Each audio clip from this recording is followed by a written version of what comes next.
ಕರುನಾಡಿಗೆ ನಮಸ್ಕಾರ.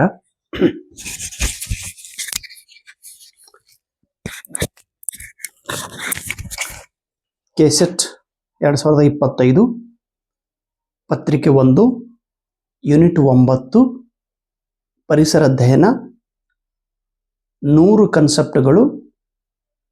ಅದರಲ್ಲಿ 52 ಕನ್ಸೆಪ್ಟ್ಗಳನ್ನು ಹೇಳಿದ್ದೇನೆ. ಈಗ 53ನೇ ಕನ್ಸೆಪ್ಟ್ ಅನ್ನು ನೋಡೋಣ.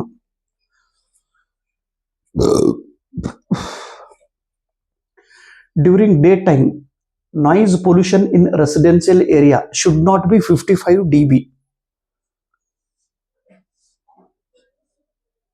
ಧ್ವನಿ ಪ್ರದೂಷಣೆ, ನಾಯ್ಸ್ ಪೊಲ್ಯೂಷನ್ ಅಂದ್ರೆ ಧ್ವನಿ ಪ್ರದೂಷಣೆ. ಹಗಲು ಮತ್ತು ರಾತ್ರಿ ವೇಳೆ ಬೇರೆ, ದಿವಸದ ಸಮಯದಲ್ಲಿ, ಡೇ ಟೈಮಲ್ಲಿ, ರೆಸಿಡೆನ್ಷಿಯಲ್ ಏರಿಯಾದಲ್ಲಿ ಅಂದ್ರೆ ಎಲ್ಲಿ ಜನರು ವಾಸಿಸುತ್ತಾರೋ ಜನವಸತಿಯಲ್ಲಿ ದಿವಸದ ಸಮಯದಲ್ಲಿ ನಾಯ್ಸ್ ಧ್ವನಿ ಪ್ರದೂಷಣೆಯ ಪ್ರಮಾಣ 55ರಷ್ಟು ಇರಬೇಕು. 55ಕ್ಕಿಂತ ಹೆಚ್ಚಿಗೆ ಇದ್ದರೆ ಅದು ಧ್ವನಿ ಪ್ರದೂಷಣವಾಗುತ್ತದೆ. 55 dBಕ್ಕಿಂತ ಕೆಳಗೆ ಇರಬೇಕು. 55 dBದಷ್ಟು ಮಾತ್ರ ಇರಬೇಕು, ಅದಕ್ಕಿಂತ ಕಡಿಮೆ ಇರಬೇಕು. 55 dBಕ್ಕಿಂತ ಹೆಚ್ಚಿಗೆ ಇದ್ದರೆ ಅದು ಧ್ವನಿ ಪ್ರದೂಷಣೆ ಆಗಿದೆ ಎಂದು ಅರ್ಥವಾಗುತ್ತದೆ. ಯಾವ ಏರಿಯಾದಲ್ಲಿ? Residential area. ಅದು ಯಾವ ಸಮಯದೊಳಗೆ? ದಿವಸದ ಸಮಯದಲ್ಲಿ. ಎರಡನೇದು, formation of ozone hole in the Antarctic region has been a cause of concern. The major cause behind it is presence of prominent polar front, stratospheric clouds and inflow of CFC. Antarctica ರೀಜನ್ದಲ್ಲಿ, Arctic region ಅಂದ್ರೆ ಪೃಥ್ವಿಯ ಮೇಲಿನ ಭಾಗ, ಉತ್ತರ ಧ್ರುವ. ದಕ್ಷಿಣ ಧ್ರುವಕ್ಕೆ ನಾವು ಅಂಟಾರ್ಟಿಕಾ ಖಂಡ ಅಂತ ಕರಿತೀವಿ. ಈ ಅಂಟಾರ್ಟಿಕಾ ಖಂಡದಲ್ಲಿ ಓಝೋನ್ ಪದರಕ್ಕೆ ತೂತುಗಳು ಬೀಳುತ್ತಿವೆ, ಹೋಲ್ಸ್ಗಳು ಬೀಳುತ್ತಿವೆ ಓಝೋನ್ ಪದರಕ್ಕೆ, ಲೇಯರ್ಸ್ಗೆ. ಯಾಕೆ ಈ ಓಝೋನ್ ಪದರಕ್ಕೆ ತೂತುಗಳು ಬೀಳುತ್ತಿವೆ? ಅದಕ್ಕೆ ಪ್ರಮುಖ ಕಾರಣ CFCಯ ಪ್ರಮಾಣ ಹೆಚ್ಚುತ್ತಾ ಹೊರಟಿದೆ. ಕಾರ್ಬನ್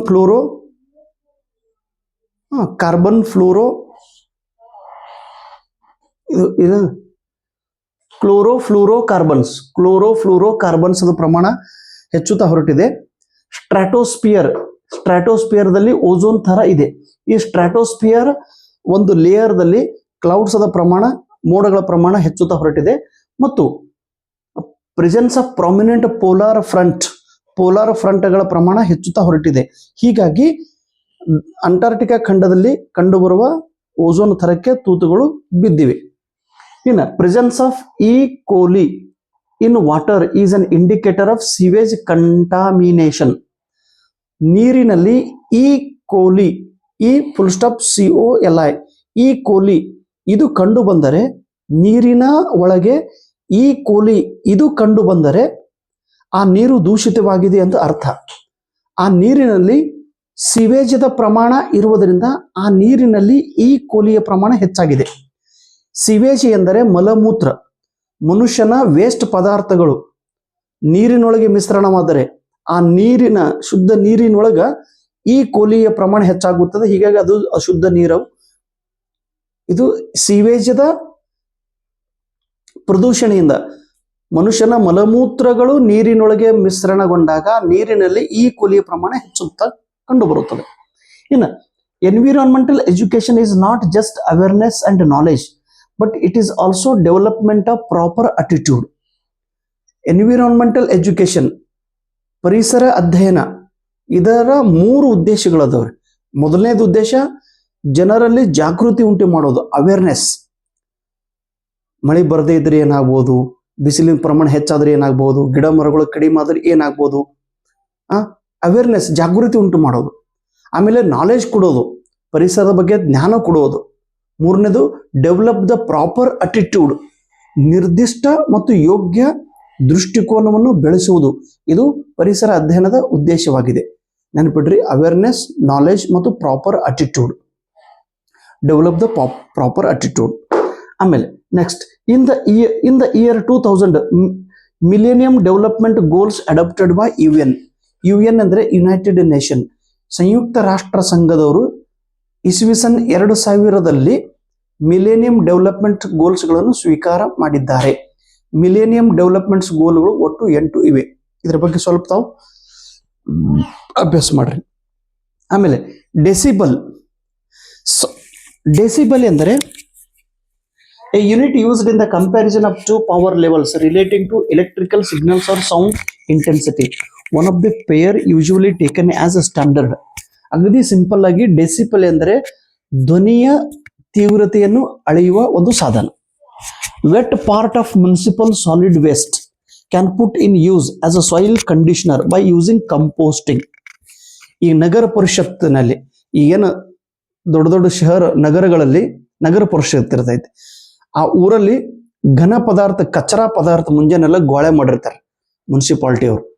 ಆ ಘನ ಪದಾರ್ಥವನ್ನ ಒಂದ್ ಕಡೆ ಸಂಗ್ರಹ ಮಾಡಿ ಅದನ್ನ ನಾವು ಹೊಲಕ್ಕೆ ಯೂಸ್ ಮಾಡಿದ್ವಿ, ಮಣ್ಣಿನೊಳಗೆ ಅದನ್ನ ನಾವು ಮಿಶ್ರಣ ಮಾಡಿದೀವಿ ಅಂತಂದ್ರೆ ಆ ಘನ ಪದಾರ್ಥದಿಂದ ಮಣ್ಣಿನ ಒಳಗೆ ಗುಣಮಟ್ಟ ಹೆಚ್ಚುತ್ತದೆ. ಯಾವ ಮೂಲಕ? ಕಂಪೋಸ್ಟಿಂಗ್ ಮೂಲಕ. ಇನ್ನು headache, eyes, nose and throat irritation is the effect of photochemical smog. ಹವೆಯಲ್ಲಿ ಫೋಟೋಕೆಮಿಕಲ್ ಸ್ಮಾಗ್ ಇದ್ದರೆ ಅದರ ಪರಿಣಾಮ ಮನುಷ್ಯನ ದೇಹದ ಮೇಲೆ ಉಂಟಾಗುತ್ತದೆ. ವಿಶೇಷವಾಗಿ ಕಣ್ಣು ಉರಿಯುತ್ತವೆ, ಗಂಟಲು ಕಿರುಚುತ್ತದೆ, ಹಣೆ ನೂಸುತ್ತದೆ, ಮೂಗು ತುರಿಸುತ್ತದೆ. ಮೂಗಿನೊಳಗಿನ ಬರುವುದಿಲ್ಲ, ಬರೇ ಮೂಗು ತುರಿಸುತ್ತದೆ. ಜೇನುತುಪ್ಪ ಬರುತ್ತದೆ ಮೂಗಿನಿಂದ. ಅಲ್ಲ ಹುಚ್ಚುಚ್ನಂಗೆ ಹೇಳ್ಬಲ್ರಿ. ತಲೆ ನೋಸೋದು, ಕಣ್ಣು ನೋಸೋದು, ಮೂಗು ನೋಸೋದು, ಗಂಟಲು ನೋಸೋದು, ಇದು ಯಾವುದ್ರ ಪರಿಣಾಮ? ಫೋಟೋಕೆಮಿಕಲ್ ಸ್ಮಾಗದ ಪರಿಣಾಮ. ಓಕೆ, ಚಲೋ. ನೆಕ್ಸ್ಟ್ 61ನೇ concept. Himadri is an Indian station for geological studies in Antarctica region. ಏನು ಪೃಥ್ವಿದೊಳಗ ಉತ್ತರ ಗೋಲಾರ್ಧದೊಳಗ ನಾವು ಆರ್ಟಿಕ್ ಅಂತೇಳಿ ಕರಿತೀವಿ, ದಕ್ಷಿಣದೊಳಗ ಅಂಟಾರ್ಟಿಕಾ. ಆರ್ಟಿಕ್ ಉತ್ತರ ಗೋಲಾರ್ಧದಲ್ಲಿ ನಾರ್ತ್ ಪೋಲದ ಹತ್ತಿರ